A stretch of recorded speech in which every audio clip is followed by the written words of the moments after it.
अगर कोई आपसे ये सवाल पूछता है कि बैंकिंग इंस्टीट्यूशन किसे कहते हैं तो इसका आप क्या जवाब देंगे। हेलो डियर फ्रेंड्स, मेरा नाम है साहिल और आप देख रहे हैं EU कॉमर्स स्कॉलर। आज हम इसी टॉपिक पे बात करेंगे और समझेंगे कि कौन से इंस्टीट्यूशंस बैंकिंग होते हैं और कौन से नॉन बैंकिंग। चलिए शुरुआत करते हैं। देखिए, जहाँ हम जाके पढ़ाई करते हैं उसे कहते हैं एजुकेशनल इंस्टीट्यूशन। ठीक, जो इंस्टीट्यूशन पैसे में डील करता है, मनी में डील करता है, उसे कहते हैं फाइनेंशियल इंस्टीट्यूशन। तो फाइनेंशियल इंस्टीट्यूशंस बेसिकली दो पार्ट में डिवाइडेड है। एक है बैंकिंग इंस्टीट्यूशन, दूसरा होता है नॉन बैंकिंग इंस्टीट्यूशंस। अब बैंकिंग इंस्टीट्यूशन सारे बैंक्स हो गए। नॉन बैंकिंग इंस्टीट्यूशंस जैसे LIC, life insurance corporation of India is an example of non banking financial institution. अगर मैं बात करूं बैंकिंग की, तो बैंक को भी वापस दो पार्ट में डिवाइड किया गया है। जो भी बैंकिंग इंस्टीट्यूशंस है वो भी दो पार्ट में डिवाइडेड है। पहला है ऑर्गेनाइज्ड, दूसरा है अनऑर्गेनाइज्ड। ऐसे ही नॉन बैंकिंग फाइनेंशियल इंस्टीट्यूशंस भी ऑर्गेनाइज्ड और अनऑर्गेनाइज्ड में डिवाइडेड है। हमें नॉन बैंकिंग फाइनेंशियल इंस्टीट्यूशंस की तो बात करनी नहीं, आज हम समझेंगे बैंकिंग इंस्टीट्यूशन क्या होते हैं। तो बैंकिंग में क्या दो चीज़ें आ गई, ऑर्गेनाइज्ड, अनऑर्गेनाइज्ड। अब ऑर्गेनाइज्ड को भी दो पार्ट में डिवाइड किया गया है, स्केड्यूल्ड, अनस्केड्यूल्ड।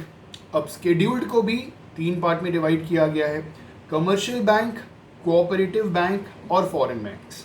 अगर हम बात करें कमर्शियल बैंक्स की, तो उसको भी दो पार्ट में डिवाइड किया गया है, प्राइवेट बैंक और पब्लिक बैंक। तो ये डिवीजन था थोड़ा हमारा फाइनेंशियल इंस्टीट्यूशन का। लेकिन ये जो बैंक है, ये बैंक किसे कहते हैं, आइए समझते हैं। सबसे पहली चीज़ क्या है कि bank is a financial institution. Bank क्या है, बैंक एक फाइनेंशियल इंस्टीट्यूशन है। तो सबसे पहली बात आप क्या बोलेंगे, bank is a financial institution, जिसके बेसिक तीन फंक्शन होते हैं। कोई भी फाइनेंशियल इंस्टीट्यूशन ये तीन फंक्शन अगर परफॉर्म कर रहा है तो उसे हम बैंक कंसिडर करेंगे। ठीक है, पहला फंक्शन क्या है, एक्सेप्टिंग डिमांड डिपॉजिट। क्या फंक्शन है, एक्सेप्टिंग डिमांड डिपॉजिट्स।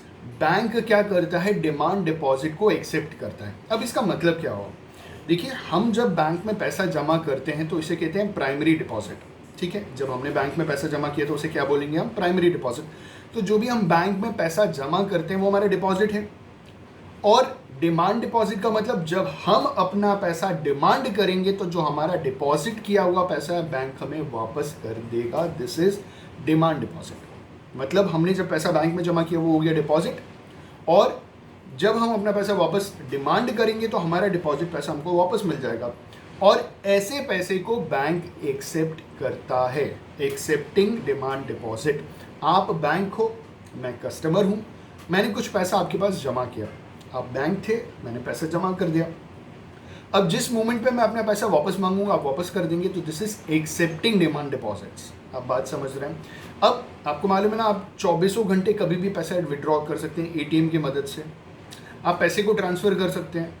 तो जब भी आपको आपके पैसे की रिक्वायरमेंट होगी आपका बैंक कभी मना नहीं करेगा, तुरंत वापस कर देगा। ये चीज़ नॉन बैंकिंग फाइनेंशियल इंस्टीट्यूशंस में नहीं होती। तो पहला पॉइंट क्लियर है, एक्सेप्टिंग डिमांड डिपॉजिट। दूसरा है लोन्स एंड एडवांसेस। बैंक्स क्या करता है, जो बैंकिंग इंस्टीट्यूशंस होते हैं वो लोन्स एंड एडवांसेस देते हैं। लोन्स का मतलब आप समझिएगा कि अगर आपको लोन चाहिए तो आपको कोई ना कोई प्रॉपर्टी बैंक के पास मॉर्टगेज करनी पड़ेगी। मॉर्टगेज मतलब गिरवी रखनी पड़ेगी। एग्जाम्पल के तौर पे अगर आपको लोन चाहिए तो, और आपकी प्रॉपर्टी 1 करोड़ रुपए की है, आप बैंक के पास अपनी प्रॉपर्टी का पेपर डिपॉजिट करेंगे, बैंक उसका वैल्यूएशन करेगा और उसकी वैल्यूएशन का 60 to 65% एज अ लोन आपको ऑफर करेगा। ये आपके ऊपर डिपेंड करता है कि आप उसका कितना लोन लेना चाहें, क्योंकि इंटरेस्ट के साथ वापस आप ही को करना है। आप 1 करोड़ की प्रॉपर्टी देख करके 1 लाख रुपए का भी लोन ले सकते हैं। एक जो समझने वाली बात यह है कि मैक्सिमम कितना लोन मिल सकता है। तो जितने की भी वैल्यू की आप प्रॉपर्टी बैंक को मॉर्टगेज करेंगे, गिरवी रखेंगे, बैंक उसकी वैल्यूएशन करेगा और उसका सिर्फ 60 to 65% आपको लोन देगा। अब ये 60 to 65% क्यों लोन दे देगा, पूरा लोन क्यों नहीं देगा? पूरा लोन देने का मतलब आप एक हिसाब से उसे बेच रहे हैं, जो उसकी मार्केट वैल्यू है, अगर वो उसी पे ले लेगा तो एक हिसाब से सेल हो गया। बैंक को रिजर्व बैंक ऑफ इंडिया ने एक दिशा निर्देश दिया है, ठीक, उसमें उन्होंने बोला है कि आपको 35 to 40% मार्जिनल रिक्वायरमेंट रखना है, एक मार्जिन रखना है। जितनी की प्रॉपर्टी होगी उसका 35 to 40% आपको मार्जिन रख करके ही लोन देना। तो 1 करोड़ की प्रॉपर्टी में आपको कितना लोन मिल रहा था, 60 लाख to 65 लाख रुपीज़। तो 35 to 40 लाख रुपीज़ जो लोन नहीं मिल पाया आपको वो एक मार्जिनल रिक्वायरमेंट है, और सारे बैंक ये मार्जिनल रिक्वायरमेंट अपने पास रखते हैं। रीज़न इसके पीछे क्योंकि ये रिजर्व बैंक ऑफ इंडिया की गाइडलाइंस के हिसाब से काम किया जाता है, और आरबीआई ने ये बोल रखा है कि 35 to 40% आप मार्जिन रखेंगे, उसके बाद बचा कुचा लोन ऑफर करेंगे। आप बात समझ गए। तो लोन के लिए आपको कुछ ना कुछ गिरवी रखनी पड़ती है। अब आपने सुना होगा ईएमआई पे सामान खरीदना। EMI is equated monthly instalment. हम क्या करते हैं, ईएमआई का तो पहली बात कि बहुत सारे लोगों को कन्फ्यूजन है, उनको क्लियर नहीं है कि ईएमआई का फुल फॉर्म क्या है। ईएमआई का फुल फॉर्म होता है इक्वेटेड मंथली इंस्टॉलमेंट, और हम लोग डाउन पेमेंट करके कोई भी सामान खरीद लेते हैं। तो दीज आर एडवांसेस, या फाइनेंस करवाना। आपने सुना है ना, मैंने बाइक फाइनेंस करा ली, मैंने लैपटॉप फाइनेंस करा लिया, मैंने एप्पल का आईफोन फाइनेंस करा लिया। तो ये एडवांसेस हैं, और बैंक आपको इस तरीके के एडवांसेस देता है, आपको चीज़ों में फाइनेंस कर देता है। ठीक है, तो ये चीज़ें क्लियर होगी। पहली चीज़ क्या कि bank is a financial institution. ठीक, उसका पहला फीचर क्या है कि इट एक्सेप्ट्स डिमांड डिपॉजिट्स। दूसरा क्या था, advances, and it provides loans and advances जिसे हम कहते हैं। और तीसरी चीज़, जो तीसरा मेजर फंक्शन है बैंक का, वो है फंड ट्रांसफ़र। आप कभी भी कहीं से भी किसी को भी अपना कितना भी पैसा ट्रांसफ़र कर सकते हैं। ठीक है, जैसे अगर कई बार मुझे जब मैं पढ़ाता था तो मुझे जो पैसे ट्रांसफ़र होते थे कई बार रात के 12 बजे, 11 बजे, 10 बजे, तो बैंक ये फैसिलिटी प्रोवाइड करा रहा है कि आप रात के 10 बजे, 11 बजे, 12 बजे भी पैसे ट्रांसफ़र कर सकते हैं किसी के भी अकाउंट में।